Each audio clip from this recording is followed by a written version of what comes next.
बिस्मिल्लाहिर्रहमानिर्रहीम, अस्सलामुअलैकुम, good morning, खुश आमदीद। सिटी एट 10 में मैं हूँ आपकी मेज़बान सीमल हाशमी, इस दुआ के साथ कि आपका आज का दिन अच्छे तरीके से गुजरे और वीकेंड आपका अच्छे से गुजर जाए। लेकिन जैसी खबरें आ रही हैं और जो हालात हैं, लोग बहुत परेशान हैं और परेशानी का ये आलम है कि चीनी, आटा, घी, दालें, बेसिक चीज़ें जो हैं उनकी कीमतें मुसलसल बढ़ती जा रही हैं और कल महंगे पेट्रोल पर तो आवाम बेल बेला उठे। ये तमाम चीज़ों पर हम शो में बात करेंगे, लेकिन हमेशा कहीं ना कहीं हमें कुछ ना कुछ अच्छी चीज़ चाहिए होती है, कुछ ना कुछ पॉजिटिविटी चाहिए होती है, एक सोच चाहिए होती है जिस पर हम अपना पूरा फोकस जो है वो करके अपनी ज़िंदगी को आगे लेकर चल सकें, क्योंकि उम्मीद तो छोड़ी नहीं जा सकती। तो ऐसे में हमने जो एक सेगमेंट शुरू किया है, एक दिन एक नेकी, वो शामिल करते हैं।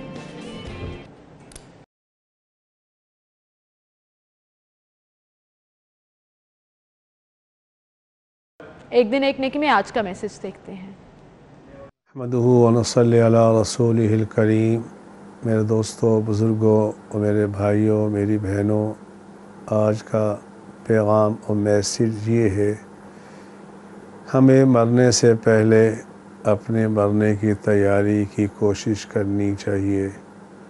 मुझे हज़रत उस्मान इब्न अफ़्फ़ान रज़ी अल्लाह तआला अन्हु की हदीस याद आ गई कि उस्मान इब्न अफ़्फ़ान जब किसी कब्र पे खड़े हो जाया करते थे तो आप इतना रोया करते थे, आपकी दाढ़ी मुबारक आंसुओं से तर हो जाती थी और फरमाया करते थे, मैंने रसूल अकरम सल्लल्लाहु अलैहि वसल्लम से सुना, आप अलैहिस्सलातु वस्सलाम फरमाया करते थे, कब्र आखिरत की मनाजिल में से पहली मंजिल है, जो इसमें कामयाब हो गया सब में कामयाब होता चला जाएगा, जो इसमें नाकाम हो गया बाकी मनाजिल के अंदर भी नाकामी का सामना करना पड़ेगा।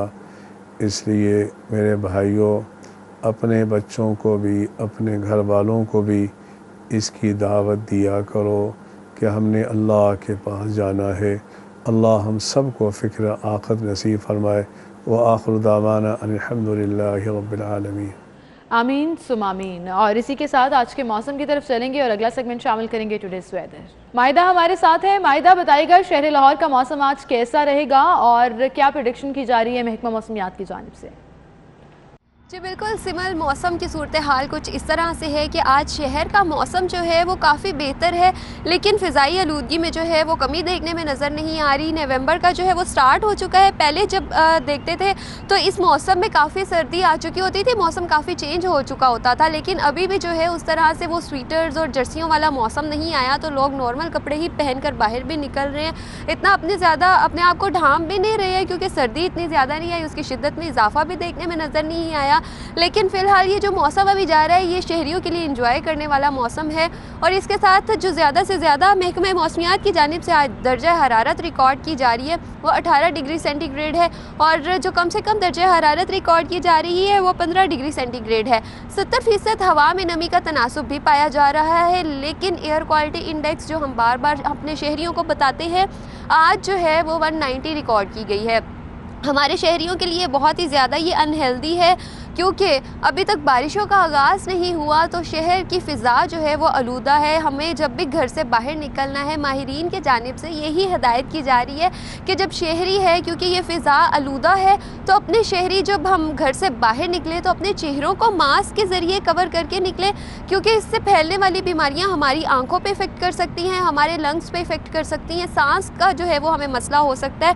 और ये देखने में भी नज़र आ रहा है, शहरी जब सफ़र करते हैं तो काफ़ी उनको आँखों में चुभन जो है वो देखने में नज़र आती है, और इसके साथ सांस की बीमारियां भी जो है वो फैलती हुई नज़र आ रही हैं। बार बार यही कहा जा रहा है कि एयर क्वालिटी इंडेक्स में ताहाल कमी नहीं आई है, तो इसको जो है वो बर वक्त हमें एहतियाती तदाबीर के ज़रिए कंट्रोल करना है। लेकिन जैसे ही मौसम जो है वो खुशगवार होगा, सर्दी में इजाफा देखने में नज़र आएगा, बारिशों का आगाज़ होगा, तो एयर क्वालिटी इंडेक्स में भी जो है वो कमी देखने में नज़र आएगी। जी माहिदा, बहुत शुक्रिया आपका। और आपने कहा ना कि जैसे होता था अब ऐसे नहीं है, वाकई में आप सही कह रही हैं। अभी तो बहुत से लोगों ने सर्दियों के कपड़े भी नहीं निकाले, स्वेटर्स और शॉल्स तो बहुत दूर की बात है।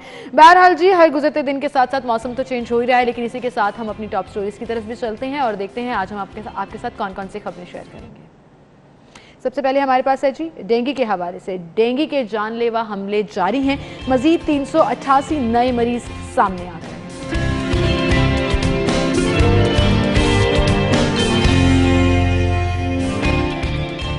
पेट्रोलियम मसनूआत की कीमतों में इजाफा, रक्षा ड्राइवर्स ने भी किराए बढ़ा दिए।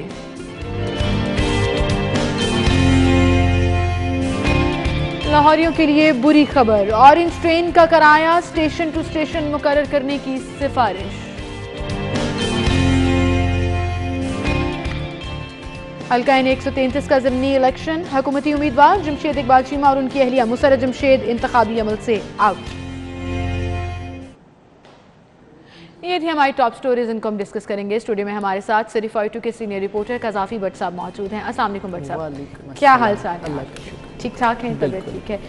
हालात कुछ बेहतर नहीं है लाहौरियों के, और वो डेंगू के हवाले से हैं। डेंगू कंट्रोल नहीं हो रहा है जी, और मुसलसल बेकाबू होता जा रहा है। 5 शहरियों को निगल लिया। गुज़श्ता 24 घंटों में 388 नए मरीज सामने आए। नहीं, सिर्फ लाहौरियों के ही हालात बुरे हैं? नहीं, पाकिस्तान भर के हालात बुरे हैं, लेकिन हमारे पास जो फैक्ट्स एंड फिगर्स हैं वो आपको पता है कि लाहौर के हैं। देखें, ये तो सिर्फ डेंगू है। ये मैं कहूँगा कि गवर्नमेंट की तो इसके अंदर नाहली है ही है, इसमें कोई दो राय है नहीं। आवाम भी थोड़ी सी जो सी है ना, वो इसके ऊपर कोई संजीदा नज़र नहीं आती है। जो हमने माजी के तजर्बात जो हमने किए, उससे सारी चीज़ें वाज़ेह थी। जो एक्सरसाइज हमने की, लोगों को पता है कि किस तरीके से डेंगू से बचना है। उसके ऊपर कोई टाइमली जो है वो इम्प्लीमेंट किसी की जानिब से भी नहीं किया गया। देखिए, हुकूमत के ऊपर तो आप वैसे ही हुकूमत की तो बात ही ना किया करें, हुकूमत तो है ही नहीं, सिंपल बात है। आप समझा करें कि मैंने अपनी जान की हिफाजत खुद करनी है, अपनी और अपनी फैमिली की। हम जब तक खुद संजीदा नहीं होंगे, हम इस मर्ज़ को, इस डेंगू को शिकस्त नहीं दे सकते हैं। और अच्छा, मैंने ये नोट किया है कि ये डेंगू से आगे की कोई चीज़ आ गई है। डेंगू जो है वो साफ़ पानी के ऊपर जो है उसका लार्वा पलता है, लेकिन आप ये देखें कि मैंने ये नोट किया कि आम मच्छर भी जो काट रहा है ना, उसके बाद लोगों को बुखार और इस किस्म की शिकायत जो है वो मुसलसल हो रही हैं। इसके ऊपर कोई संजीदगी के साथ जब तक हम अपने आप को बचाने की कोशिश नहीं करेंगे, ये ऐसा ही होगा। अब ये देखिए, 5 शहरी जो है उनकी ज़िंदगियाँ चिराग उनके गुल हो गए, अल्लाह पाक को वो प्यारे हो गए। 5 ख़ानदान हैं, मुतअद्दिद जो है इस वक्त हॉस्पिटल्स के अंदर ज़ेरे इलाज है, और केस के ऊपर केस आ रहा है। और हमें किसी भी जगह पे हुकूमत की कोई संजीदगी नज़र नहीं आ रही है कि हुकूमत ने कोई एमरजेंसी का ऐलान किया है। या तो ये कोई नई बीमारी होती ना, तो मैं ये कहता हूँ अभी अच्छा लगता है कि यार सानू पता नहीं लगा। अच्छा, यार इन्होंने तो तमाम प्रोटोकॉल भी चेंज कर दिया ना भट्ट साहब। वो तो मानते ही नहीं है कि गली गली सड़कों पर मुख्तलिफ सोसाइटीज़ में स्प्रेस कराने से कोई फ़ायदा होता था। अब तो खैर स्मॉग का सीज़न शुरू हो गया, अब तो वो भी पॉइंट निकल गया। लेकिन आपको याद होगा कि जुलाई अगस्त से ये बात हो रही थी कि 3 साल के बाद ऐसा सर्ज आएगा जिसे कंट्रोल करने के लिए मुनासिब हिकमत अमली की ज़रूरत है, लेकिन वो नहीं हो सका। अब आप छापे भी मार रहे हैं, लार्वा तर्फ भी कर रहे हैं, लेकिन इसके बावजूद डेंगू के पेशेंट्स जो हैं वो मुसलसल रिपोर्ट हो रहे हैं। और ये तो वो नंबर है जो आपको सरकारी तौर पर, गैर मुसद्दका तौर पर, लेकिन सरकारी तौर पर जारी किया गया है। प्राइवेट लेबॉर्ट्रीज और वो लोग जो अभी टेस्ट नहीं करा रहे और घरों में सेल्फ मेडिकेशन के ऊपर हैं, उनका एक बहुत बड़ा नंबर है। देखें, चिड़ियाँ जब चुग गई खेत, तो फिर ये चीज़ें वक्त से पहले की करने की थी। जब ये चीज़ें पता थी, उस वक्त हुकूमत ने उस वक्त क्यों नहीं इकदाम उठाए? आप ये बताइए। हुकूमत से किसी से पूछे ना, अव्वल तो आपको कोई हुकूमत वाला मिलेगा नहीं इस चीज़ के ऊपर बात करने के लिए। किसी को भी लाइन पे लेने की कोशिश करेंगे, कोई भी लाइन पे नहीं आएगा। हमने अभी 2-3 लोगों से रब्ता किया है। हमने तर्जुमान इंसदादे डेंगू से रब्ता करने की कोशिश कर रहे हैं। चेयरपर्सन डेंगू इंसदादे टीम से हम मुसलसल 3 दिन से रब्ता कर रहे हैं कि आकर कोई जवाब दे, लेकिन उनके पास जवाब नहीं है। शायद इसलिए वो आकर बात ही नहीं करना चाहते। देखें, नहीं मिलेगा ना, क्योंकि उनके पास कुछ कहने को है नहीं। जब आपने उनसे ये पूछना है कि ये इकदाम पहले से क्यों नहीं किए, उनके पास जवाब नहीं होगा इसका, तो वो किस तरह आके अपना स्टेटमेंट अपना इसके हवाले से मौक़िफ़ देंगे? देखें, ये चीज़ें पहले करने वाली होती हैं। बार बार एक ही बात कह रहा हूँ। अब आप जिस वक्त ये कर रहे हैं, उस वक्त ये मामला हाथ से निकल चुके हैं आपके। अब आप करने का कोई फ़ायदा नहीं। मैंने पिछली दफ़ा भी प्रोग्राम में कहा था कि अगर आपको याद हो, सीमल जाहिद चौधरी साहब ने एक स्टोरी दी थी कि डेंगू को ख़त्म करने के लिए जो स्प्रे किया गया, करोड़ों रुपए का स्प्रे मंगवाया गया, वो बिल्कुल बेकार गया, क्योंकि जितनी मिकदार में चाहिए होता उससे ज़्यादा ख़रीदा गया, क्योंकि एक ड्रम के अंदर जो है वो मखसूस मिकदार ही इस्तेमाल की जा सकती है। अगर आप उस ड्रम को पहले खोल लेंगे तो वो सारा ज़ाया हो जाएगा। ये जाहिद चौधरी साहब की स्टोरी थी, और ये उसका नतीजा आप ये देख लें कि आपने कौम का करोड़ों रुपया भी ज़ाया किया, आपका स्प्रे भी बेअसर गया, और हॉस्पिटल्स जो हैं उनकी हालत ज़ार आपके सामने डेंगू के पेशेंट से भरा हुआ। इसमें एक और ख़तरनाक बात ये भी है कि अभी जो कल की हमारी रिपोर्ट आई है, उसमें police officers traffic police, operation wing और उनकी बड़ी तादाद में जो अहलकार हैं वो डेंगू का शिकार हो रहे हैं। तो हमारे जो फ्रंटलाइन वॉरियर्स हैं, एक तो हॉस्पिटल्स में हम कहते हैं डॉक्टर्स, हेल्थ वर्कर्स को,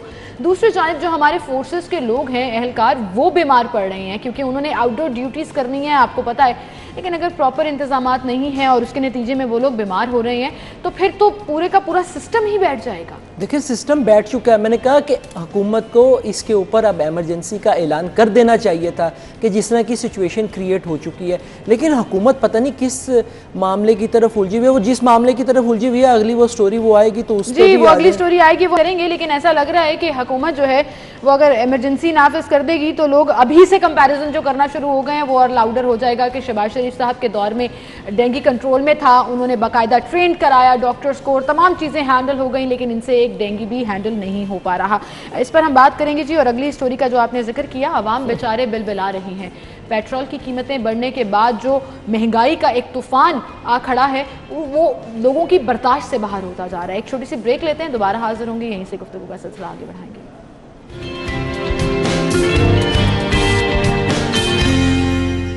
वेलकम बैक। एक बार फिर से आपको खुशामदीद कहेंगे और अगली खबर की तरफ चलेंगे। महंगे पेट्रोल से आवाम बिलबिला उठे, बिजली का झटका भी लग गया साथ ही। वो आपको याद होगा कि नेपरा की जो रिपोर्ट जारी की गई थी जिसमें ये कहा गया था कि 1 रुपया 68 पैसे कीमत बढ़ाई जाएगी और उसके साथ साथ जैसे ही ये भी बात हुई कि महफूज कर लिया गया फैसला कि अभी नहीं सुनाना, लेकिन जब फैसला आया तो हस्बे तवक्को कीमत बढ़ गई। फ्यूल प्राइस एडजस्टमेंट कीमत में महंगी चीनी ने सारिफिन की चीखें भी निकलवा दी हैं जी। इसको हम डिस्कस करेंगे कज़ाफ़ी भट्ट। और आप देखें कि कज़ाफ़ी भट्ट साहब, सिचुएशन ये हो चुकी है कि बेचारे आवाम हर गुजरते दिन के साथ साथ, मैं अब वो जो एक हम लाइन यूज करते हैं ना कि पेट्रोल बम गिरा दिया, महंगाई, मैं कहती हूँ अब ये धमाके हो रहे हैं जो एक सीरीज चल रही है और रुकने में नहीं आ रही है। जुनेद ने तो बताया ना कि 7500 यहाँ पे मिल रही है, लेकिन आप शहर से, लाहौर से बाहर निकलेंगी तो 8000 रुपये जो है ये मिल रही है। फैसलाबाद इस साइड पे आप लोग के लिए तो 8000 तक मिल रही है। असल में ना आप ये देखें वर्ल्ड कप मैच हो रहा है, किसका? डॉलर का, चीनी का, पेट्रोल का, ठीक है। इन तीनों का वर्ल्ड कप मैच हो रहा है। अब देखना ये है कि इनमें से डबल सेंचुरी पहले कौन बनाएगा। आप बिजली क्यों भूल गए? बिजली हाँ, भी है, आप आटा क्यों भूल गए? आप घी सारी क्यों भूल गए? आप दालें क्यों भूल गए? चाय की पत्ती से लेकर हर चीज पर इजाफा हो रहा है। आप सही कह रही हैं, लेकिन आप ये देखें ना कि इस वक्त जो है वो डबल सेंचुरी के करीब करीब कौन से, मैंने इसलिए उनका जिक्र किया कि डबल सेंचुरी के करीब ये तीनों हैं। बाकी अभी थोड़ा सा जरा पीछे पेट्रोल और चीनी। हाँ, पेट्रोल, चीनी और डॉलर तीनों जो है ना वो बराबर बराबर जा रहे हैं। देखना ये है कि अब सबसे पहले डबल सेंचुरी पे कौन पहुंचेगा। देखे ना, अब वो मेरा ख्याल है यूथ ये तो कहना मुनासिब नहीं होगा, लेकिन नौजवानों के प्राइम मिनिस्टर साहब ने जो वादे किए थे उन्होंने पूरे कर दिए। उन्होंने कहा महंगाई करूंगा, महंगाई कर दी उन्होंने कहा पेट्रोल बढ़ाऊंगा, पेट्रोल बढ़ा दिया, बिजली भी बढ़ा दी, आटा भी बढ़ रहा है, चीनी भी पीछे पीछे है, सारी चीज़ें पीछे पीछे हैं। डबल सेंचुरी करवाएंगे।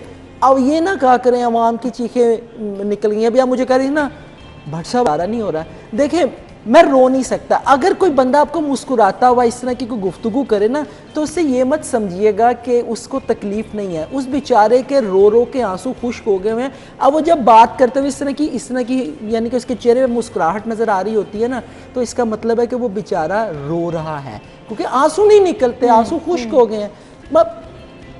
कौन से जज्बात, कैसे जज्बात का इजहार करें? अब जज्बात नाम की हमारे अंदर कोई चीज़ ही नहीं। लेकिन भट्ट साहब आप देखें कि फिर आवाम बेचारे क्या करेंगे? ऑपोजिशन कह रही है जी हम एहतजाज करेंगे, सड़कों पर निकल आएंगे।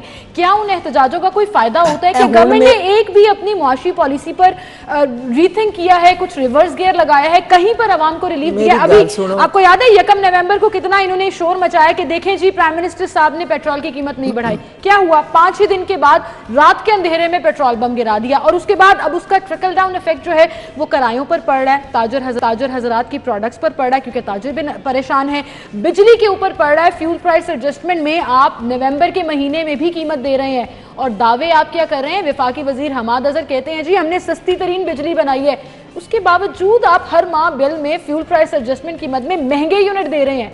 कहीं पर सुकून का सांस है?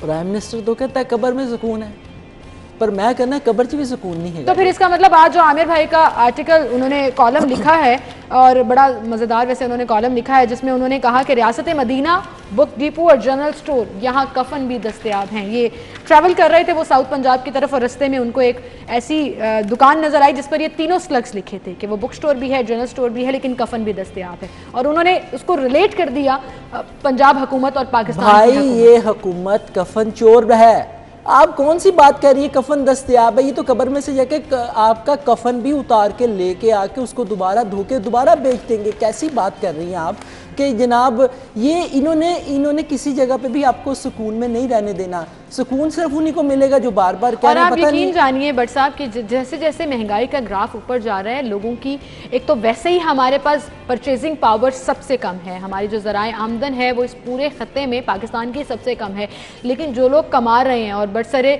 रोज़गार हैं उनकी सैलरीज जो हैं, वो जो फिक्स सैलरी हर महीने मिलती है वो हर महीने कम होती जा रही है, क्योंकि आपके अखराजात बढ़ते चले जा रहे हैं और ये चीज़ किसी को समझ नहीं आती। अब बहुत से लोग पेट्रोल महंगा होने के बायस ये डिसीजन ले रहे थे कि पब्लिक ट्रांसपोर्ट का इस्तेमाल करेंगे, और पब्लिक ट्रांसपोर्ट में लाहौर की एक बहुत बड़ी ट्रांसपोर्ट, एक बड़ा प्रोजेक्ट जो है वो ऑरेंज ट्रेन के हवाले से है, जहां पर यकसा किराए की सहूलत ख़त्म करने के हवाले से बात हो रही है। इस पर हम आपसे भी बात करेंगे, हमें सीनियर एनालिस्ट इफ्तिखार अहमद साहब ने ज्वाइन किया है, उनसे भी हम बात करेंगे। बहुत शुक्रिया इफ्तिखार साहब, आपने वक्त दिया। इफ्तिखार साहब, एक तरफ तो पेट्रोल महंगा हुआ, आवाम बिलबिला उठे, बिजली का झटका लगा दिया जी, 1 रुपया 68 पैसे कीमतें बढ़ गई। अब लाहौर में जो एक सस्ती ट्रांसपोर्ट की फैसिलिटी मौजूद थी उसका भी किराया बढ़ाया जा रहा है और 70 रुपए तक ले जाया जाएगा। ये हुकूमत क्या करना चाह रही है, क्या निकलवाना चाह रही है आवाम से? देखिए, हुकूमत के पास चूंकि कोई प्रॉपर मंसूबा नहीं था, जब ये इक़्तिदार के लिए जंग लड़ रहे थे तो इनको हकीकतों का इल्म नहीं था और ना इनकी कुछ तैयारी थी। अब ये 3 साल के बाद एकदम इनको एहसास हुआ कि भाई कुछ काफ़ी बड़ी गलतियां हो गई हैं, उनको दुरुस्त करें। अब दुरुस्त करने का तरीका ये है कि एक तरफ से आपको पैसे दिए जाएं, 120 अरब को कहा जाए कि हम आपकी मदद कर रहे हैं जी जी, और दूसरी जेब से आपके कीमत बढ़ा के पेट्रोल और डीजल की पैसे निकाल लिए जाए जी, आपको वहीं पे वहीं रहने दिया जाए और कहा जाए कि हम तो आवाम की खिदमत कर रहे हैं, देखे ना कितना बड़ा हमने प्रोजेक्ट दे दिया। अभी आप ऑरेंज ट्रेन की जो बात कर रही हैं, दुनिया में जो तालीम होती है, जो ट्रांसपोर्ट होती है, जो हेल्थ होती है, कोशिश की जाती है कि ये रियायती तौर पे अवाम को मिले। इसको जो सब्सिडी आप कहते हो ये हक है जी। इसको ख़त्म करने का जो फैसला है ये इनका नहीं, इनकी मजबूरी। जैसा मैंने कहा कि इनको तैयारी नहीं थी।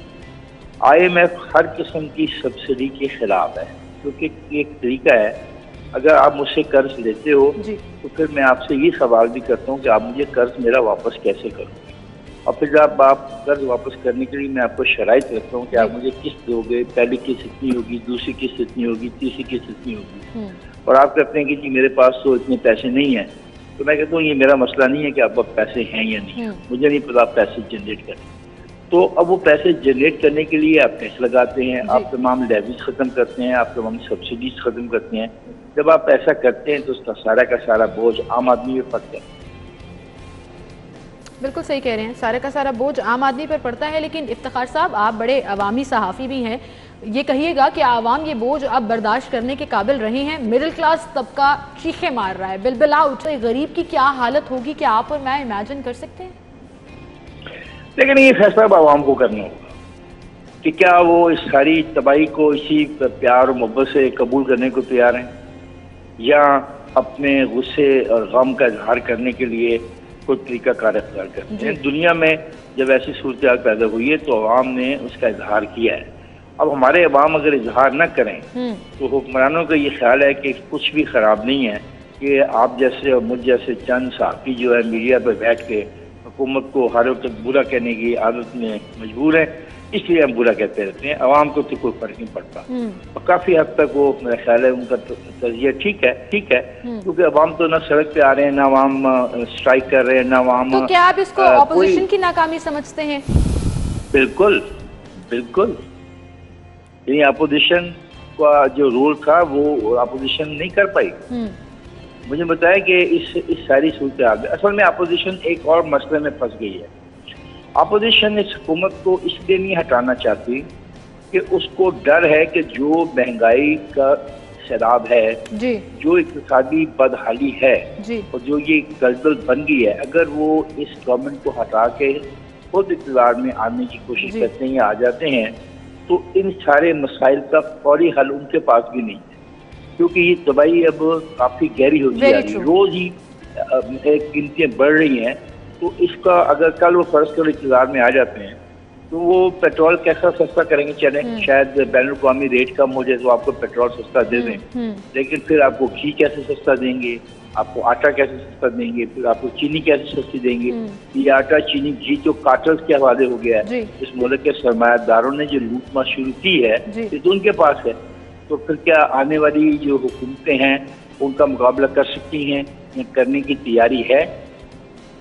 ये एक बहुत बड़ा सवाल है। बिल्कुल सही कहा आपने इफ्तिखार साहब, बहुत शुक्रिया आपका, आप हमारे साथ मौजूद थे। और कज़ाफ़ी भट्ट साहब आपने भी ये गुफ्तगू सुनी, लेकिन वहीं पर फिर हम ये कहें तो गलत नहीं होगा कि सरमायाकार माफियाज इस हुकूमत से बड़े हो गए कि उनकी रेट जो है वो चल रही, गवर्नमेंट की रेट कहीं नजर नहीं आती। सर आपको 120 अरब का जो वो पैकेज दे रहे हैं, आपको उसकी हकीकत कुछ तो इफ्तिखार साहब ने बता दी, आपको पता है कि वो कहाँ से आ रहा है?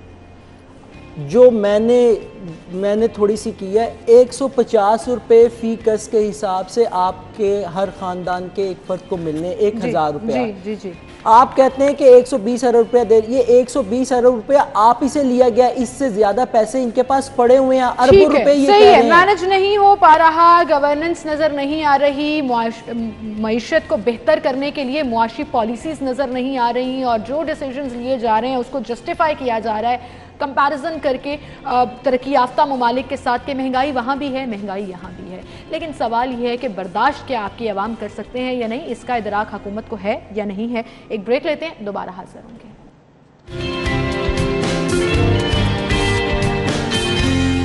वेलकम बैक, एक बार फिर से आपको खुश आमदीद कहेंगे और हल्का N 133 की बात करेंगे। PTI ने क्या मजाक किया, और मजाक किया मैं इसलिए कह रही हूँ कि ऐसा लग रहा है, और बहुत से हल्के ये कह भी रहे हैं कि मैदान छोड़कर भाग गए, कि उन्हें पता था कि किस सुबकी का सामना करना पड़ेगा। तो ये तमाम एतराज़ात जो हैं वो सामने आए, और आपने ख़ुद भी इलेक्शन मुलतवी करने की दरख्वास्त दी, इलेक्शन कमीशन को भी दरख्वास्त दी, लेकिन कहीं आपकी नहीं चल सकी और आप इंतखाबी अमल से आउट हो गए। और इंतखाब तो होगा, इलेक्शन तो होगा इस हल्के में। देखिए इलेक्शन का फैसला तो हो गया ना। PTI आपकी हुकूमती जमात जो है वो तो प्रोसेस से बाहर निकल गई। अब मुकाबला किसका है? पीपल्स पार्टी का और नून लीग का है। लेकिन चूँकि मैं बारहा कह चुका हूँ कि नून लीग लाहौर जो है वो नून लीग का गढ़ है, और इसके अंदर, इस किले के अंदर जो है ना वो शिगाफ डालना बड़ा औखा काम है। PTI को बहुत से ज़िमनी इंतखाबात में सुबकी का सामना करना पड़ा, वो सीट नहीं निकाल सके, तो लाहौर में तो कोई चांस ही नहीं था। आई थिंक उनको ये भी रियलाइज हो गया था कि हम यहाँ पर मुकाबला करने की उस दौड़ में जो है बहुत पीछे रह जाएंगे। दौड़ में पीछे रह जाते या नहीं रह जाते वो एक अलग बात है। देखिए जो सिचुएशन पैदा हो गई हुई थी ना, अच्छा इसके अंदर मेरे पास जो थोड़ी सी इन्फॉर्मेशन है उसके मुताबिक ये है कि खुद जमशेद साहब जो है वो विलिंग नहीं थे। उनको ये मालूम था, वो आपकी पहली वाली बात के शिकस्त का सामना करना पड़ेगा, क्योंकि जिस तरह की हुकूमत की पॉलिसीज़ थी डेफिनेटली उसका रिएक्शन तो कहीं ना कहीं तो आना है ना। वो एक अलग बात है, अपोजिशन अवाम को निकालने में कामयाब नहीं है, वो नहीं कर सकी है, लेकिन रिएक्शन तो अवाम के अंदर है ना हुकूमती पॉलिसीज का, जो इसके ऊपर लाजमी तौर पे इम्पैक्ट पड़ता है। जो महंगाई की सूरत हाल है, जो हुकूमती पॉलिसी की सूरत हाल है, कज़ाफ़ी भट्ट साहब अगर ये इलेक्शन लड़ भी लेते तो आपको कोई चांस नजर आ रहा था? देखिए मतलब आपने जो इन्होंने थोड़ी बहुत कैंपेन की है ये इस पूरी फाइट के दौरान कि हम अदालत भी जाएंगे, इलेक्शन कमीशन भी जाएंगे, ये एतराज़ गलत है, वो भी कॉस्मेटिक सी फाइट लगी, लेकिन उसके दौरान भी जो कैंपेन की, लोगों का क्या रिएक्शन था हल्के में? आप तो अभी बता रहे थे मुझे ब्रेक में। देखिए कॉस्मेटिक जो भी आप इसको समझ लें, बुनियादी तौर पे जो मेरी इन्फॉर्मेशन है उसके मुताबिक इनको मालूम था कि इनके साथ क्या होना है। तो देखें हर बंदा ना अपना पैसा बचाता है, तो जमशेद साहब PTI के बहुत बड़े एक स्पॉन्सर्स के अंदर शामिल होते हैं, लेकिन उनको पता था, उन्होंने बड़ा अच्छा डिसीजन किया, बड़ा टेक्निकली तौर पे उन्होंने अपने आप को नॉकआउट करवाया कि जिस तरह की ये फैमिली है, PTI के पुराने वर्कर्स हैं, उससे इस किस्म की जो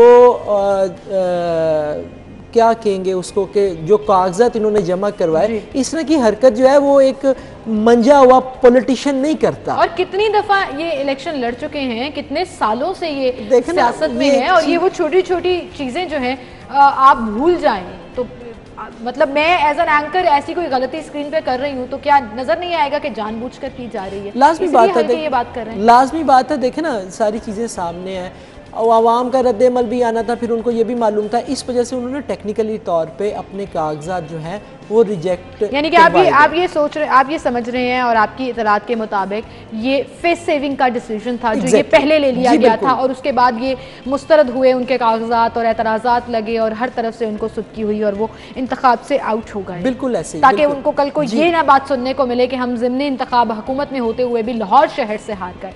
बिल्कुल ऐसे, ये फेस सेविंग उन्होंने अपनी की है और बचत होगी। लेकिन एक चीज़ जो और भी सामने आई कि आप ये देखें कि जिस तरीके से इस हलके के अंदर हुकूमत की जानिब से कानून की धज्जियाँ बिखेरी गई हैं, इलेक्शन कमीशन के कवानीन की धज्जियाँ बिखेरी गई हैं, इलेक्शन कमीशन के ऊपर जिस तरह नश्तरजनी की गई और फिर तरक्याती कामों का अलल ऐलान जो है वो खड़े होकर आप मजमे के अंदर कर रहे हैं कि जी हम रिकॉर्ड तरक्याती काम करवाएंगे, ये जानते हुए भी कि पाबंदी है, तबादले किए गए, तकर्रियाँ की गई, ये क्या है? और कल तो चैलेंज भी हो गया जो आपने पुलिस एहलकारों के और पुलिस अफसरान के तबादले किए हैं CCPO समेत, उन तमाम तबादलों को चैलेंज कर दिया एक शहरी ने और उसने मौके पे इख्तियार किया कि इलेक्शन से कुछ रोज़ पहले, कुछ अर्सा पहले आप ये तकर्रो तबादले कर रहे हैं जो इलेक्शन कमीशन के रूल्स के खिलाफ हैं। तो आप देखिए कि ये तो सिचुएशन है। जी मैंने वही अर्ज़ किया ना कि आप ये देखें ना कि जिस तरीके से डंके की चोट के ऊपर खड़े होकर आप ये कह दें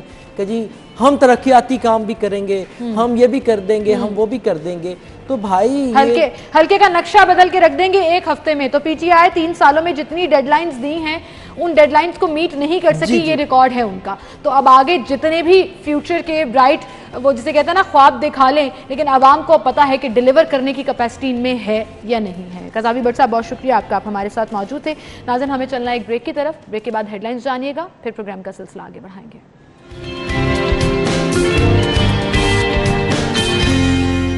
गुफ्तगू का सिलसिला हम आगे बढ़ाएंगे। नाज़रीन आज हम प्रोग्राम में जिन बीमारियों का जिक्र करने जा रहे हैं वो हमारी सोसाइटी में तेज़ी से उसकी रेशो बढ़ती चली जा रही है, ख़ास तौर पर गुर्दे के अमराज, कैसे इसको कंट्रोल किया जा सकता है, गुर्दे की पथरी से लेकर जो जो मसाइल हमें फेस करने पड़ते हैं और कौन कौन सी ऐसी मिथ्स हैं जो हम फॉलो करते हैं जिससे ठीक होने के बजाय मज़ीद कॉम्प्लिकेशंस हो जाती हैं। इन तमाम चीज़ों पर हम बात करेंगे। Consultant urologist doctor Numan Ali Ghazanfar हमारे साथ स्टूडियो में मौजूद हैं, उन्हें खुशामदीद कहेंगे। अस्सलाम वालेकुम डॉक्टर साहब, थैंक यू सो मच। और इन बीमारियों से बचने के लिए थोड़ा सा पीछे जाकर अगर हम प्रिवेंशन के ऊपर बात करें, डाइट कितना इंपॉर्टेंट रोल प्ले कर सकती है हमारी बॉडी की हेल्थ के लिए, ख़ासतौर पर डायबिटीज़ एंड हाइपरटेंशन की वजह से जो किडनीज़ के ऊपर असर आता है उसको कैसे कम किया जा सकता है, इस पर हम बात करेंगे। न्यूट्रिशनिस्ट डॉक्टर सहर शावला हमारे साथ मौजूद हैं। अस्सलाम वालेकुम डॉक्टर साहिबा। वालेकुम, थैंक यू सो मच आपकी तशरीफ आवरी के लिए। डॉक्टर साहब आपसे शुरू करेंगे। पाकिस्तान में हम ये देख रहे हैं कि हर साल और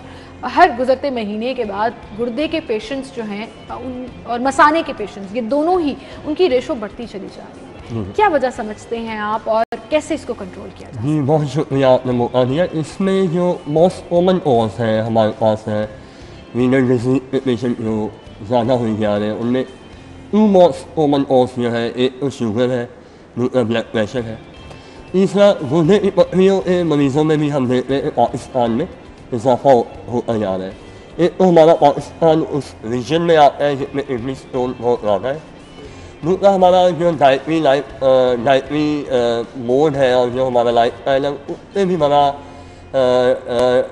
उसकी वजह से भी ये जो है ना गुर्दे के मरीजों में बड़ा इजाफा हम देखते हैं जी। इसमें पर्टिकुलरली मैं एक दो चीज़ें अगर आप इजाज़त को मैंशन करना चाहूँगा।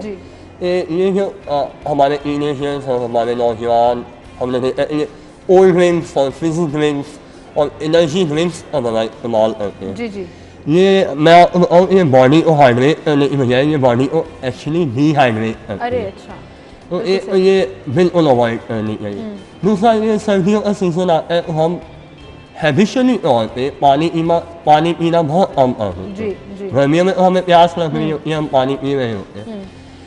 मेरा ये मशवरा होगा इवन सर्दियों में भी आपकी बॉडी की रिक्वायरमेंट है 2 से 3 लीटर पानी आपने बिल्कुल सही 2 से 3 लीटर पानी आपका सर्दी हो गर्मी हो कोई भी मौसम हो ज़रूर वाटर इनटेक जो है वो आपका परफेक्ट होना चाहिए। डॉक्टर साहिबा, आपको भी हम शामिल गुफ्तगू करेंगे। ये जो अभी डॉक्टर साहब बात कर रहे थे कि पानी एक बड़ा इंपॉर्टेंट फैक्टर है, फिर हम यहाँ पर साफ़ पानी के हवाले से बहुत सी अवेयरनेस कैंपेन्स देखते हैं, लोगों को तरगीब देते हैं, उसकी वजह से भी अक्सर गुर्दे की बीमारियाँ सामने आती हैं।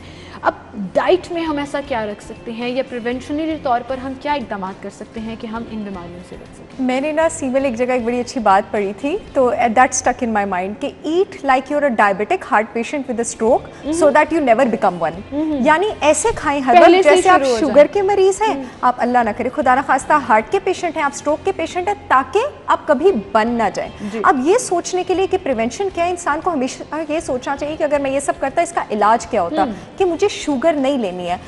आइडियली अगर आप बुक्स खोल के बैठे, मेडिसिन की डिविजन खोल के बैठ जाए, ठीक है, तो आप कहेंगे कि शुगर और किडनी का डायरेक्ट रिलेशन नहीं है, लेकिन शुगरी फूड्स आपके पास जिस्म में वही असर करते हैं, उन्हीं बायोकेमिकल मार्कर्स और हार्मोन्स को डिस्टर्ब करते हैं जिनको डायबिटीज टाइप 2 डिस्टर्ब करता है। डायबिटीज के 2 फेवरेट टारगेट्स हैं। पहला टारगेट आपका नर्वस सिस्टम होता है, दूसरा टारगेट फेवरेट आपका किडनी होता है, तीसरा आपका दिल होता है। डायबिटिक जो हम अमूमन समझते हैं कि डायबिटीज से हार्ट डिजीज होगी, वो 3rd नंबर पर आती है। एग्जैक्टली, वो आपके पास दूसरा फेवरेट टारगेट किडनी है, जिसको आप डायबिटिक नेफ्रोपैथी कहते हैं, यानी आपकी किडनीज का फंक्शन जो है वो कम हो जाता है। किडनीज के मेन फंक्शन बॉडी में टॉक्सिन तो फ्लश आउट करना है ही, फ्लूइड और इलेक्ट्रोलाइट बैलेंस, पानी और नमकियात का बैलेंस और एसिड बेस बैलेंस हमारे बॉडी के डिफरेंट ऑर्गन्स को एक डिफरेंट पीएच पे होने की जरूरत है। फॉर एग्जांपल स्टमक के पीएच को ज्यादा तेजाबियत की जरूरत है, फॉर एग्जांपल आंतों के पीएच को ज्यादा अल्कलाइन होने की जरूरत है।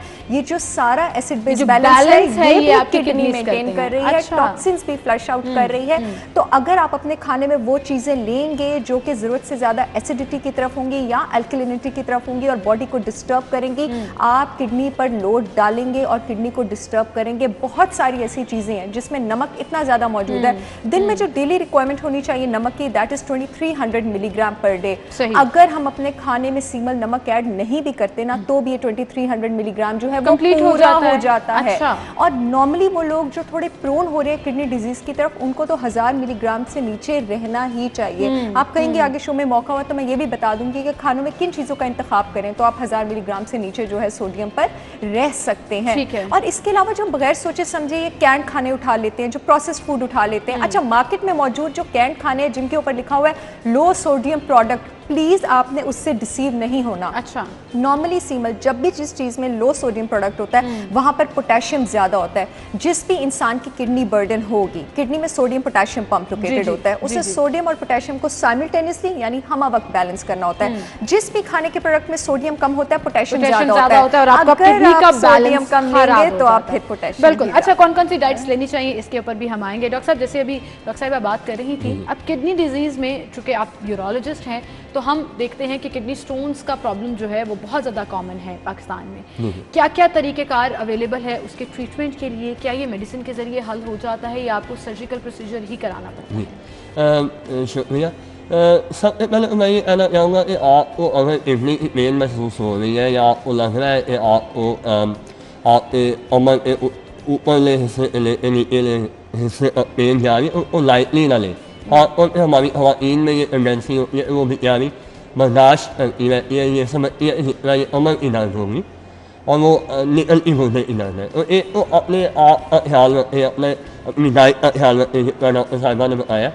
आपके सवाल के ऊपर आते हुए मैं ये कहूँगा कि डिपेंडिंग ऑन स्टोन का लोकेशन क्या है, स्टोन का साइज क्या है, बहुत ट्रीटमेंट अवेलेबल है। ओपन है, एंडोस्कोपिक है, एंडोस्कोपिक कैमरे के जरिए है, शिवाओं के जरिए है, लेज़र है, फिर हमारे पास मिनिमल इन्वेसिव प्रोसीजर है। अल्लाह का शुक्र है कि पाकिस्तान के हर मेजर हॉस्पिटल में वही प्रोसीजर हो रहे हैं जो इंग्लैंड में या यूएसए में हो रहे हैं। सही। और आपने चूँकि बाकायदा वहाँ पर ट्रेनिंग भी ली है, अपनी स्टडीज़ भी इंग्लैंड में कंप्लीट की हैं, तो टेक्नोलॉजी के लिहाज से या एडवांसमेंट के लिहाज से हम पीछे नहीं हैं। सिर्फ आपको डायग्नोज करने की ज़रूरत है, डॉक्टर के पास जाने की ज़रूरत है। अक्सर डिजीज़ तो ख़राब हम अक्सर बात करते हैं कि इसलिए हो जाती हैं कि हम बर वक्त या तो उसका डायग्नोसिस नहीं कर सकते या हम सेल्फ मेडिकेशन की तरफ चले जाते हैं और डॉक्टर के पास नहीं जाते। ये कितना ख़तरनाक है ये भी डॉक्टर सहर चावला से पूछेंगे और गुफ्तगू का सिलसिला आगे बढ़ाएंगे। एक छोटी सी ब्रेक लेनी है, दोबारा हाजिर होंगे।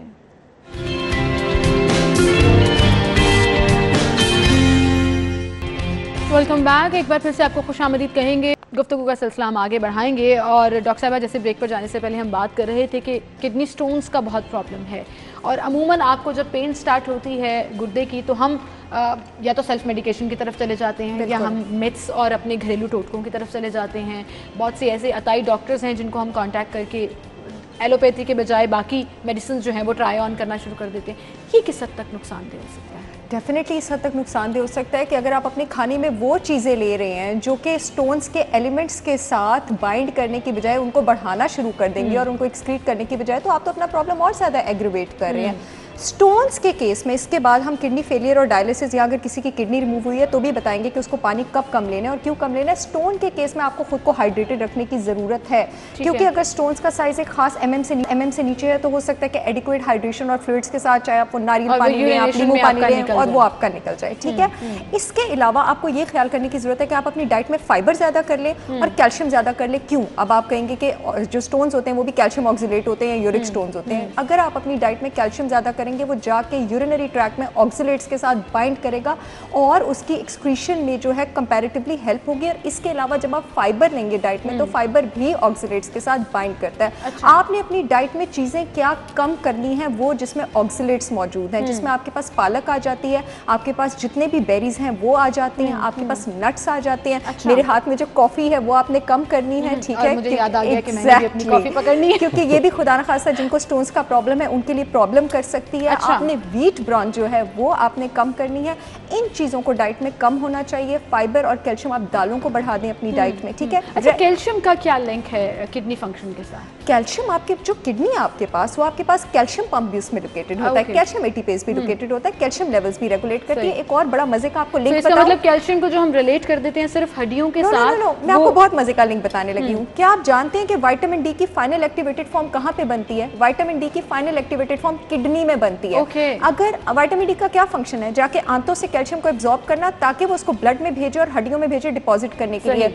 आपकी किडनी ठीक काम नहीं करती, आपका विटामिन डी फाइनल फॉर्म में नहीं बनेगा। विटामिन डी नहीं बनेगा जिसमें विटामिन डी कम, आंतों से कैल्शियम कम एब्जॉर्ब होगा, खून में कम जाएगा, हड्डियों में कम जाएगा। आप कैल्शियम डेफिशिएंट भी हैं। जिसकी किडनी काम नहीं करती उसमें विटामिन डी की भी डेफिशिएंसी होती है, उसमें कैल्शियम की भी डेफिशिएंसी होती है। तो किडनी ने कैल्शियम और डेफिनेटली कैल्शियम को स्टोर करने के लिए बॉडी में विटामिन डी होना जरूरी है, अदरवाइज कैल्शियम स्टोर नहीं होगा, वो पास ऑन होता रहेगा चाहे आप उसकी इनटेक जितनी मर्जी रखें। तो इन दोनों चीज़ों को भी बैलेंस करना बहुत ज़्यादा ज़रूरी है। डॉक्टर नौमान, हम अक्सर बात करते हैं कि हमें नहीं पता कि डॉक्टर के पास कब जाना है, कौन से साइन एंड सिम्टम्स हैं जो हम मिस कर देते हैं या हमें रियलाइज करने की जरूरत है कि डॉक्टर के पास इन साइन एंड सिम्टम्स के बाद जाएंगे तो इलाज बर वक्त हो सकेगा और जल्दी भी हो सकेगा। जी सिमल में ऐसा है, आपको मैंने पहले भी बताया, जो लॉइन टू ग्रॉइन पेन होती है हमारी, यानी कमर के ऊपर हिस्से से लेके नीचे तक जो हमारी पेन जाती है तो हम अपनी टर्मिनोलॉजी में लॉइन टू ग्रॉइन पेन कहते हैं। तो आपने उसको इग्नोर नहीं करना।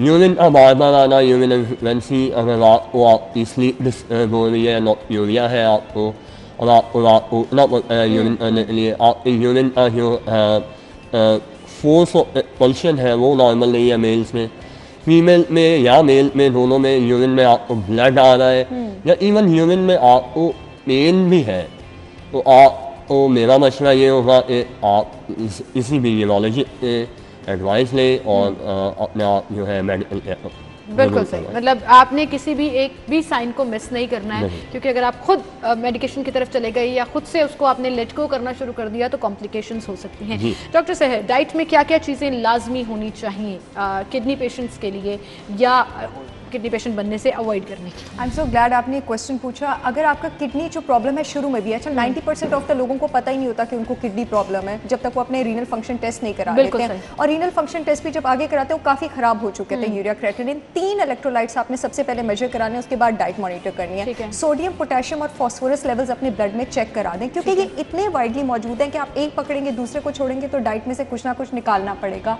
अगर आपके पास फॉस्फोरस लेवल्स हाई हैं, क्योंकि किडनी ने सोडियम पोटेशियम फास्फोरस रेगुलेट करना है। अब आपने डाइट में ये तीनों कम कर देने हैं। सोडियम और पोटेशियम 2000 मिलीग्राम से ऊपर पर डे नहीं होना चाहिए। फास्फोरस अब आपके पास अगर प्रॉब्लम शुरू में भी है 1000 मिलीग्राम ऊपर पर डे से नहीं होना चाहिए। कैलकुलेट करें कि आम आदमी के लिए तो ये बड़ी पढ़ी लिखी वाली बातें हैं कि हम बैठकर पूरे इंग्रेडिएंट्स जो है वो काउंट करें। बिल्कुल आपको एक रफ आइडिया देने लगी हूँ। डेयरी अपनी डाइट में आप कम कर दीजिए, ठीक है।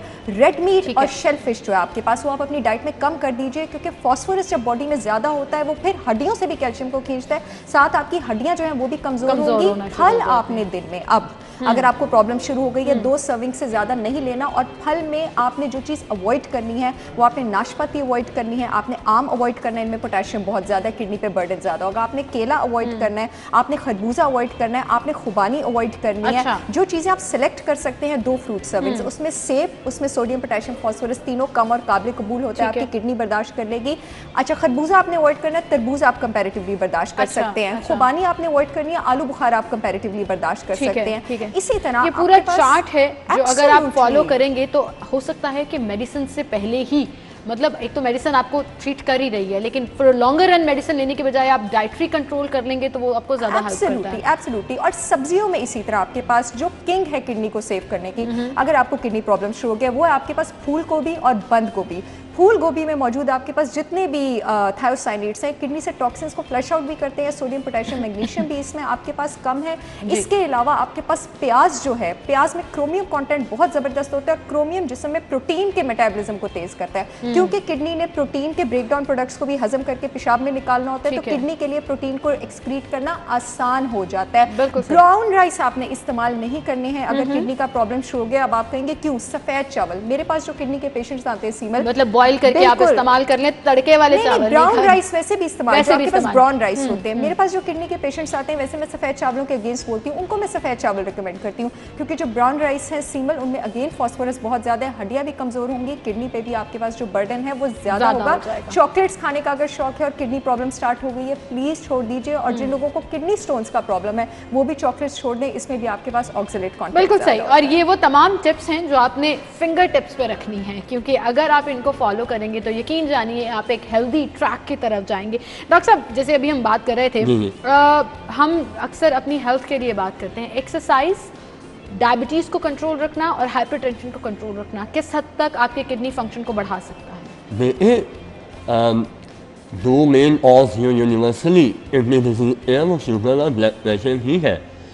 30% ऑफ द केसेस और all the kidney kidney disease cases diabetic होते हैं, और यही पर केस जो है वो हाइपरटेंशन की है। डॉक्टर साहब ने बड़ा ब्यूटीफुली एक्सप्लेन भी किया है। एक और पॉइंट मैं जो ऐड करना चाहूँगा, एक पाकिस्तान में पेशेंट बड़ा लेट प्रेजेंट करता है डाइटरी एक्सरसाइज इम्पोर्टेंट के बावजूद। मैंने जो यहाँ पे इतने भरे भरे पत्थर बना के हॉस्पिटल में आते हैं, किडनी नॉन फंक्शनल हो गया होता है, जो इस आप एक बड़े बेसिक लेवल पे लाइफस्टाइल मॉडिफिकेशन पे, डाइटरी मॉडिफिकेशन पे हल कर सकते थे, वो आपकी लेट प्रेजेंटेशन की या ऑपरेशन पे बात के लिए। और ये वो लाइल्मी है मैं कहूँगी, और ये वो नालायकी है हम लोगों की कि हम अपनी बीमारी को ख़राब कर लेते हैं, उसके बाद डॉक्टर के पास जाते हैं। तो ये मैंने तो अपनी ज़िंदगी का एम बनाया हुआ है कि लोगों को अवेयर भी करना है, पर्सनल कैपेसिटी में भी, शो में भी, और इसीलिए हम इस तरह के शो भी कंडक्ट करते हैं ताकि आप सब अपना बहुत सा ख्याल भी रख सकें और अपनी खुदा ना खास्ता कोई बीमारी अगर आ रही है तो उसको पहले से ही पकड़ लें। डॉक्टर साहिबा, अभी जैसे हम बात हैं डायबिटीज़ को कंट्रोल रखने की, हाइपरटेंशन को कंट्रोल रखने की, ताकि हमारा जो मोस्ट बैलेंसिंग ऑर्गन है वो फंक्शनल रहे और बाकी ऑर्गन्स जो है वो काम करते रहे। मतलब किडनी को हम वैसे बड़ा 3rd 4th नंबर पर रखते हैं, बट इट्स वेरी इंपॉर्टेंट, और स्पेशली आपकी इन्फॉर्मेशन के बाद तो मुझे और ज़्यादा रियलाइज़ हो रहा है कि ये कितना इंपॉर्टेंट है। एक्सरसाइज कितनी ज़रूरी है, हेल्थी लाइफस्टाइल ना सिर्फ खाने के हवाले से, एक्टिविटीज़ के लिहाज से भी कितना ज़रूरी है? अच्छा, किडनी में ना हमारे पास एक सिस्टम लोकेटेड होता है सीमल, फिर थोड़ी सी टेक्निकल बात हो जाएगी, रेनिन एंजियोटेंसिन सिस्टम। ये जो रेनिन एंजियोटेंसिन सिस्टम होता है ना, ये जो हमारे पास ग्रुप ऑफ हार्मोन्स प्रोड्यूस करता है, ठीक है। ये ग्रुप ऑफ हार्मोन्स हमारे पास ब्लड प्रेशर कंट्रोल रखते हैं। हमारे पास जो ब्लड प्रेशर है, यानी जो प्रेशर ब्लड का वेसल्स में है, हमारे पास वेसल्स क्लॉग ना हो, हमारे पास लिम्फेटिक्स जो है वो जमे ना, वो किस चीज़ से रवानी में रहेगा? जब हम चलते रहेंगे, जब हम अपने जिस्म को हरकत में रखेंगे। हमारे पास, आपके पास किडनी के ऊपर वो ग्लैंड्स भी लोकेटेड होते हैं जो कि आपके पास स्ट्रेस हार्मोन भी सिक्रीट करते हैं, कॉर्टिसोल। कॉर्टिसोल हमारे पास हमारी नींद में खराबी से लेके हमारी ब्लड प्रेशर में खराबी से लेके डिप्रेशन तक बहुत सारी चीजों का जो है वो कहते हैं ना जड़ हो सकती है। नॉर्मली तो हम इसको लिंक करते हैं सिर्फ ब्रेन के साथ कि you're mentally upset, you're depressed। Exactly. अब लाइफस्टाइल से आपने कॉर्टिसोल कैसे रेगुलेट करना है? अगर आप टाइम पे सोते हैं, आप टाइम पे उठते हैं और इसके साथ साथ आप सुबह वर्जिश करते हैं, एरोबिक एक्सरसाइज करते हैं, यानी जिस टाइम पौधे आपके पास ऑक्सीजन छोड़ रहे हैं, तो आप अपने कॉर्टिसोल लेवल्स को नीचे कर सकते हैं, उनको रिलैक्स कर सकते हैं, ऑर्गन फंक्शन को एनहांस कर सकते हैं। तो आप मदद देते हैं। ये जो वॉक है, ये एक्सरसाइज है, ये हेल्दी लाइफस्टाइल है, ये सिर्फ बातें नहीं है। यकीन जानिए ये आपके फ्यूचर में आपको हेल्दी रखने के लिए बड़ा इंपॉर्टेंट रोल प्ले कर सकते हैं अगर आप इसको अभी से ऑप्ट कर लें। बहुत शुक्रिया डॉक्टर सहर, आप हमारे साथ मौजूद थी। डॉक्टर नौमान, आपका भी बहुत शुक्रिया, आप हमारे साथ मौजूद थे। और नाज़रीन प्रोग्राम में और इसी के साथ नाज़रीन एक ब्रेक की तरफ चलेंगे, दोबारा हाजिर होंगे।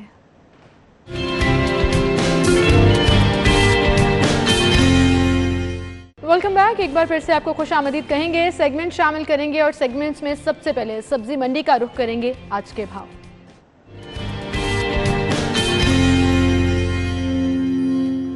कोमल इस्लाम हमारे साथ मौजूद हैं। कोमल, बताइएगा सब्जी मंडी की सूरत हाल क्या है? सब्जियां और फल किस कीमत पर मिल रहे हैं?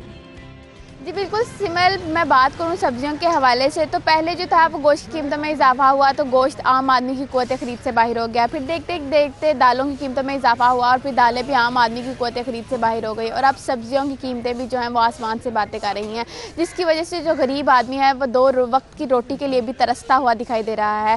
सब्जियों के हवाले से बात करूँ तो आज जैसे टमाटर की कीमत है, सरकारी निकनामे के मुताबिक टमाटर की कीमत जो है वो 120 से 125 रुपये फ़ी किलो में फ़रोख्त उसकी जारी है। और इसी तरह अदरक का रेट जो है वो 240 से 250, लहसुन 268 से 278, मटर जो है 270 से 280, शिमला मिर्च 260 से 270, प्याज 36 रुपये से 38 रुपये फ़ी किलो, आलू 67 रुपये से 70 रुपये फ़ी किलो, शलजम 77 रुपये से 85 रुपये फ़ी किलो और गोभी जो है 87 से 90 रुपये फ़ी किलो। इसी तरह करेले जो है वो 87 से 95 रुपये फ़ी किलो, भिंडी 96 से 100 रुपये फ़ी किलो और लीमू जो है 44 से 50 रुपये फ़ी किलो में फ़रोख्त हो रहे हैं। बढ़ती हुई कीमतों से आम आदमी जो है वो सबसे ज़्यादा मुतासिर होता हुआ दिखाई दे रहा है। रोज़ जो है तनख्वाहों में इजाफा नहीं होता, लेकिन हर दिन के साथ जो है महंगाई दिन ब दिन बढ़ती चली जा रही है, जिसकी वजह से आम आदमी जो है वो हुकूमत वक्त से अपील कर रही है कि बढ़ती हुई कीमतों को मुस्तहकम किया जाए ताकि जो आम आदमी है एटलीस्ट 2 वक्त की रोटी तो सुकून से खा सके। जी कोमल, बहुत शुक्रिया आपका, आप हमारे साथ मौजूद थी। ज़नित शॉप पर नाज़रीन अगर आप जा रहे हैं तो वहाँ से बीफ जो है वो आपको मिलेगा 630 रुपये किलो में और बीफ कीमा जो है वो आपको मिलेगा 735 रुपये। मटन जो है वो आपको मिलेगा 1450 में और मटन कीमा है 1585 रुपये किलो। जमीन रेट के मुताबिक जिंदा मुर्गी आपको मिलेगी 218 रुपये और उसका बना हुआ गोश्त है 316 रुपये किलो।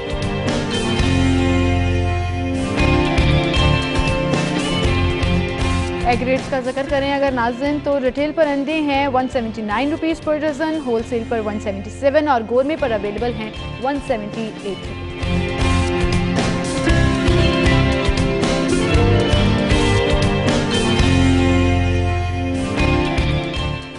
और अब अगला सेगमेंट शामिल करेंगे माल का हाल।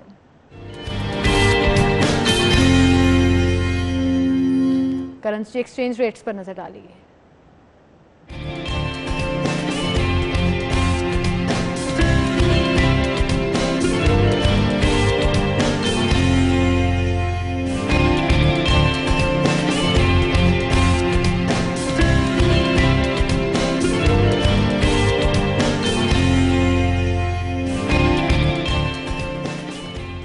और अभी एक ब्रेक, दोबारा हाजिर होंगे।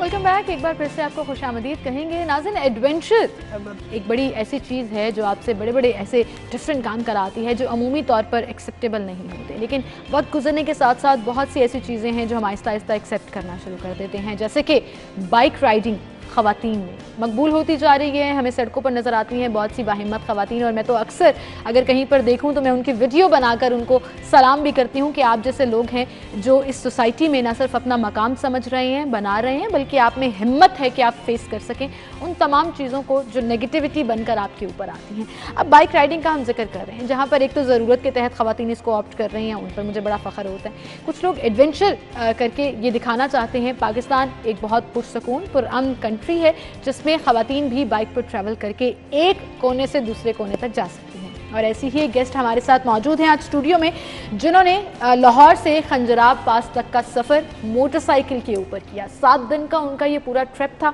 और इस ट्रिप में उनकी एक साथी बाइक राइडर भी उनके साथ थी। हमारे साथ स्टूडियो में इस वक्त बतूल रियाज साहिबा मौजूद हैं। अस्सलाम वालेकुम। वालेकुम सलाम। Thank you so much for coming. Batool, सबसे पहले तो मुझे ये बताएं कि डर नहीं लगा आपको इतनी दूर जाते हुए, खंजराब पास और लाहौर बाइक पे आपने पूरा ट्रैवल किया 7 डेज तक? अपने मुल्क में किस चीज़ का डर लगता है? अपने मुल्क में बिल्कुल किसी चीज़ का डर नहीं। पहले होता था, लेकिन अब तो माशाल्लाह इमरान खान की हुकूमत में मेरा नहीं ख्याल किसी को डरना चाहिए, किसी को भी नहीं डरना। मतलब आपको सिर्फ सेफ्टी रही और सिक्योरिटी रही, कोई प्रॉब्लम? फुल टाइम कोई प्रॉब्लम। क्या रूट था आपका? लाहौर से आप निकली कौन से जगहों से होते हुए? ये सब पहले से प्री प्लान होता है। हम लोग पहले हम हमारे ग्रुप में एक लीडर हम डिसाइड कर लेते हैं कि यार ये चीज़ तुमने देखनी है सारी। हम बेसिकली 3 लड़कियां थी, 2 नहीं थी। अच्छा, 3 थी। तो वो पहले से रूट प्लान करके रखती है और हमें वो सेंड कर देती है, फिर आगे आगे वो होती है, हम पीछे पीछे पूरा रास्ता। हाँ। अच्छा, यहाँ लाहौर से निकले तो कौन सा रूट लिया, कहाँ से होते हुए गए? हम लोग को बिल्कुल भी आइडिया नहीं था कि जीटी रोड वाली साइड जो है उन्होंने वो खंदकें खोदी हुई हैं, ये वो। जी। अच्छा, ये अभी आप 7 डेज पहले मतलब लास्ट वीक वापस आए हो, तो उस दौरान तो ये धरना भी चल रहा था, एहतजाज भी चल रहा था। हमें बिल्कुल भी आइडिया नहीं हुआ कि हम किस गली से घुसे हैं, किस कोने से निकले हैं, कौन सी गलियां, वो चीज़ें वो गलियां देखी जो ज़िंदगी में कभी भी नहीं देखी। फिर करते कराते हम लोग निकल गए। ठीक है, और फिर आगे आप डायरेक्ट पहुँचे। रास्ते में कितनी जगह पर स्टे किया, और स्टे करने का सिर्फ क्या प्लान? हम लोगों ने खाना खाया था डायरेक्ट, फिर हम लोग नारान ही रुके थे, सिर्फ 1 दफ़ा रुके हैं। अच्छा। चाय पीने के लिए 1-2 दफ़ा रुके थे सिर्फ। हाँ, क्योंकि आप थक जाते हैं। मोटरसाइकिल पर ट्रैवल करते हुए इतना लंबा, कितने किलोमीटर्स बनता है ये? बहुत ज़्यादा बन जाता है, और बहुत ज़्यादा बन जाता है। थकावट नहीं होती है क्योंकि आपने एक ही पोजीशन में स्टिफ बैठे रहना है? और नहीं, जब आपको इतने प्यारे प्यारे नज़ारे नज़र आ रहे होते हैं, फिर आप सब कुछ भूल जाती हैं। बिल्कुल। और साथ साथ आपने ऑब्वियसली इसको सोशल मीडिया पर भी लगाया और बताया भी, पाकिस्तान एक पुरअमन कंट्री है और यहाँ पर बिल्कुल सिक्योरिटी है। सो ग्रुप में जो लड़कियाँ जा रही थी, चैलेंजेस, कोई इंटरेस्टिंग वाकया रास्ते में पेश आया? ये आपका पहला ट्रिप था? नहीं, इससे पहले भी? हाँ, बहुत ज़्यादा किए हुए, लेकिन ये थोड़ा टीवी पे आ गया और ग्रुप वगैरह में शेयर किया गया ना, वीडियोस वगैरह।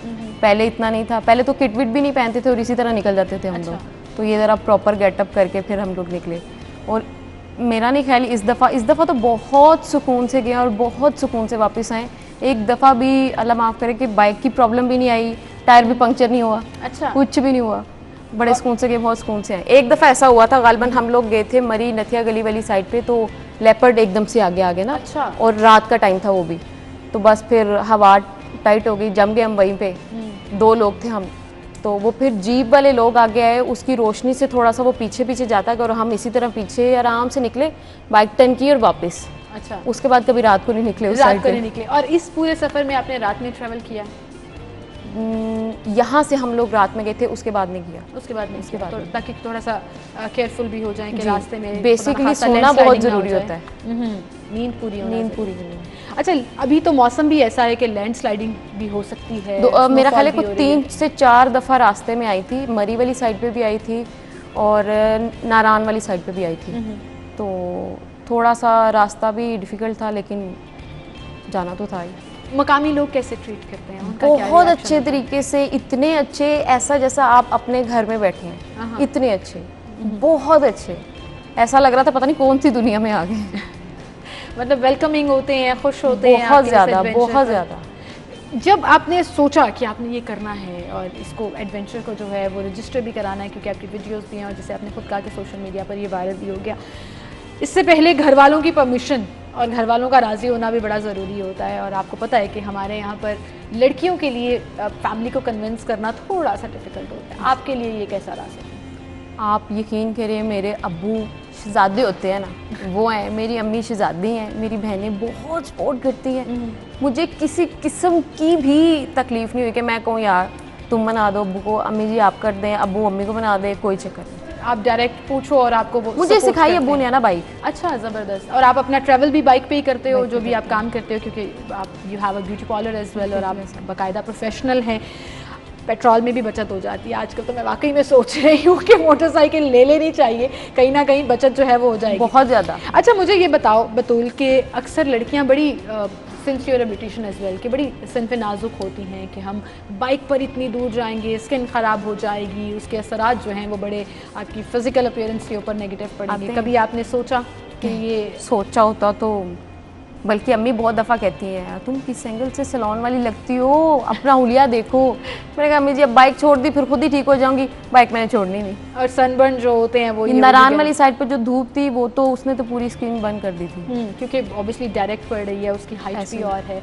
अच्छा, मुझे ये बताएं बतूल, आप चलते हो सड़कों पर, बाइक चलाते हो, और एडवेंचर तो चलें एक और अलग चीज़ हो जाती है, लेकिन नॉर्मली हमारी सोसाइटी एक्सेप्ट नहीं करती है। हम देखते हैं कि बहुत से ऐसे इंसिडेंट्स आते हैं जिसमें ख़वातीन को हैरासमेंट का सामना करना पड़ता है, ख़ासतौर पर बाइक्स पर अप्रोचेबल होती हैं वो।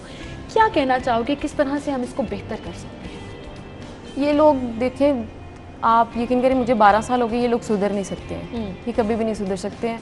आप अगर देख रहे हैं कि कोई ख़वातीन जा रही है, आप साइड पे हो जाएं, आप सपोर्ट कर सकते हैं। आप सपोर्ट कर सकते हैं कि यार अगली अगर निकली है तो हम थोड़े तरीके से पेश आएँ। अभी रिसेंटली एक हमारा इवेंट था छोटा सा फूड स्ट्रीट के पास, संडे वाला दिन था, तो वो लोग मैच खेलते खेलते अंदर से बाहर आए और बाहर आके इतनी गंदी गालियां बकने लगे ना आपस में एक दूसरे को।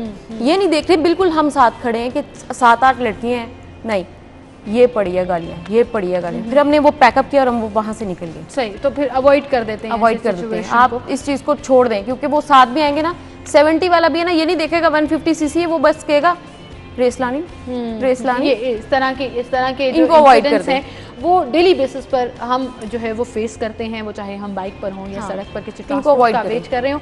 लेकिन बतूल, जो नई लड़कियां ऐसे हिम्मत करना चाहती हैं, they want to stand up for themselves, उनके लिए आप क्या मैसेज देना चाहोगे? मैं यही कहूँगी कि भाई डरना नहीं है। मैंने देखा 1-2 लड़कियां बड़ी प्यारी प्यारी स्कूटी पे जा रही होती है और डर के बिल्कुल कोने में साइड से जा रही होती। मैंने 20 दफ़ा, इतनी बल्कि ज़्यादा दफ़ा मैंने पास जाके मैंने कहा तू साइड पे आ, इधर आ, सेंटर में चला तो मैं तेरे पीछे पीछे हूँ। तो वो जब तक अपनी लोकेशन पे नहीं पहुँचती मैं उसके साथ साथ जाती हूँ। और मैं कहती हूँ कि यार इज्जत से ना तुम लोग अगर निकली हो तो बेधड़ाकों के ना सेंटर में आओ, चलाओ। किसी ने कोई 1 दफ़ा गिराएगा, 2 दफ़ा गिराएगा, और हौसला जो है वो कम नहीं करना। अगर आपने ये डिसीजन ले लिया है कि आप अपने लिए खुद सफिशेंट हैं, तो फिर मेरे ख्याल से बहुत से चैलेंजेस, बहुत सी परेशानियां जो हैं वो कम हो जाती हैं। वेल बतूल, आपने तो हैरान कर दिया अपने इस एडवेंचर से, and I am sure future में आपने और भी बहुत सी चीज़ें प्लान करके रखी हुई हैं जिसको आपने कंटिन्यू रखना है। Well, thank you so much for being with us and good luck for all the challenges you have. आप जैसी बाहिम्मत लड़कियाँ जो हैं वो बहुत से लोगों के लिए एग्जाम्पल भी बनती हैं। और इसी के साथ आपसे हम इजाज़त चाहेंगे। इंशाल्लाह मंडे को आपसे मुलाकात होगी। अपना बहुत सा ख्याल रखिएगा, वीकेंड खूब इंजॉय कीजिएगा। मुझे इजाज़त दीजिए, अल्लाह हाफ़िज़।